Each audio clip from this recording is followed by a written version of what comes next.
vožnja motorja je poseben užitek, ampak mora tukaj štimati veliko več stvari kot par avto. Če ti je vroče par avto, samo zmanjšaš temperaturo na klimi, tukaj pa nimaš takšnega stikala. Če te zebe, se tudi težko bolj oblečeš kot medved. Ampak to so logične stvari, vsaj ena pa zame ni bila logična, dokler nisem šel takole na en izlet. Da na motorju ni prostora.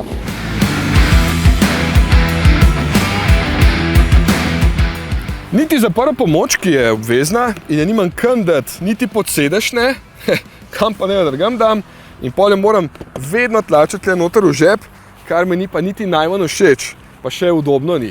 Nahrbtnika pa tudi ne maram nositi, ker imam potem dodatno težo na hrbtu, pa občutek vožnja pol ni tako dober. Rešitev v bistvu čisto enostavna.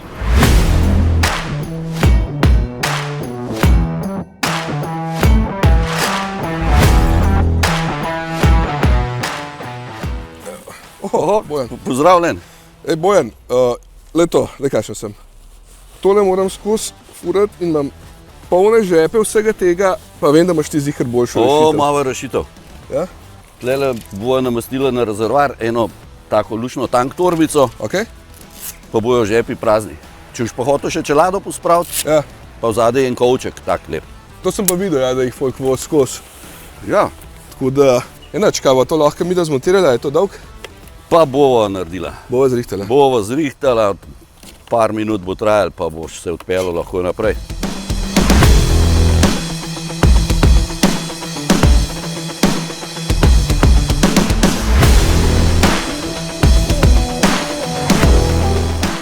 Nosilec za kovček je zmontiran, zdaj si greva pa lahko kar tamle zbrati en kovček. Ti se tole zgleda ful močno. To je narejen tako, da se boš brez skrbi vozil. Sam pa piše, da je sam 6 kg nosilnost. Piše 6 kg nosilnosti, to, da se proizvajalec zagotovi, da ne bi bilo kakšnih problemov, če se slučajno kaj zgodi. Razumem, ja. Kakor si mi prej razlagal, da rabaš za kakšno jakno pa čelado, ali pa za 2 čeladi, jaz bi ti predlagal kakšen takle 52-litrski kovček, v katerega greste brez problema 2 čeladi noter. Veš, kaj mi sam povej, tukaj vidim, da je kup različnih oblik, ne? Zdaj, je to samo estetsko ali dejansko tudi vpliva na samo vožnjo, če imaš ti malo bolj aerodinamično oblikovanega? Pa kaj do 130 ne vpliva. Ne? Ne. Okej. Ker so pa večje hitrosti, pa boš začutil pri prehitevanju kakšnega tovornjaka ali pa kaj tazga, drugače pa ni bistvenega vpliva. Kaj pa če ful veter piha, recimo z boka ali pa kaj?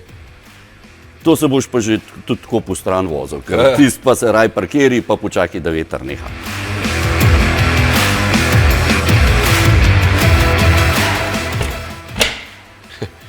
Hitro je gor. Ja, dizajn po mojem, da je direkt za to. Ne? Ja, glede na to, da je črn motor, se meni tudi zdi, da tole kar lepo paše gor. Daj mi majčkeno mogoče na hitro povej, kakšne vrste torb poznamo pa teh kovčkov?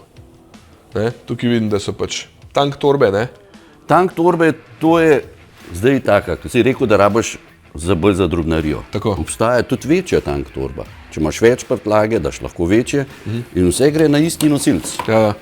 Pomova pa še, a so še kakšne druge torbe kle za vmes, tukaj te itak motijo, ko voziš, ne? Lahko bi dal tudi stranske kovčke, če bi želel. Ja. Če boš šel na kakšno potovanje ali pa če kakšno partnerko naložiš, veš, da rabijo malo več prtljage vedno.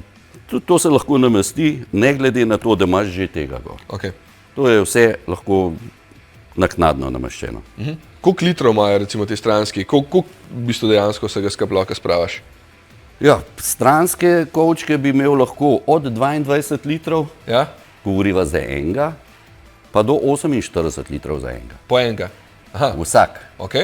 Na ta stil motorja, na enduro ali pa take touring motorje, bolj na enduro stil, grejo največkrat taki, da so majhen bolj oglati kovčki.